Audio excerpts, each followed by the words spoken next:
বরবাদ সিনেমায় আইটেম গান চাঁদ মামা যে এক দুর্দান্ত নাচের গান হতে যাচ্ছে তার আজ পাওয়া যায় টিজারেই।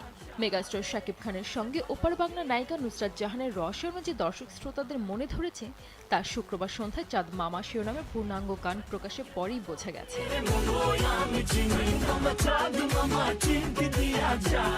3 মিনিট 4 সেকেন্ডের এই গানটি লিখেছেন এবং সুসঙ্গীত আয়োজন করেছেন প্রীতম হাসান। কণ্ঠ দিয়েছেন প্রীতম ও দোলা।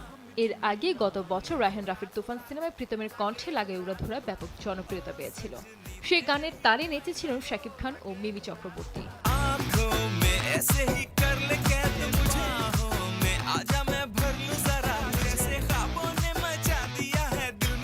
এর আগে গত মঙ্গলবার রাতে গানটির কয়েক সেকেন্ডের একটি প্রোমো প্রকাশ হয়, যেখানে শাকিব খান ও নুসরাতকে দেখে প্রশংসায় মেতে ওঠে দুই বাংলার দর্শক।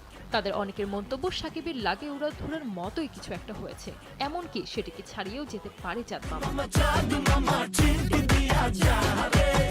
সহজ কথা আর আকর্ষণীয় সুরের কারণে গানটি পছন্দ করেছেন দর্শক শ্রোতারা। মন্তব্যের ঘরে এমন কথা লিখেছেন অনেক দর্শক।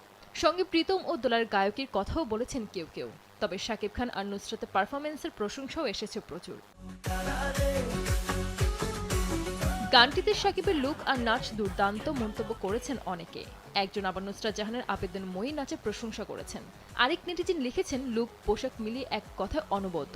সঙ্গে নুসরাতের অস্থির পারফরমেন্স পুরো জমিয়ে দিয়েছে।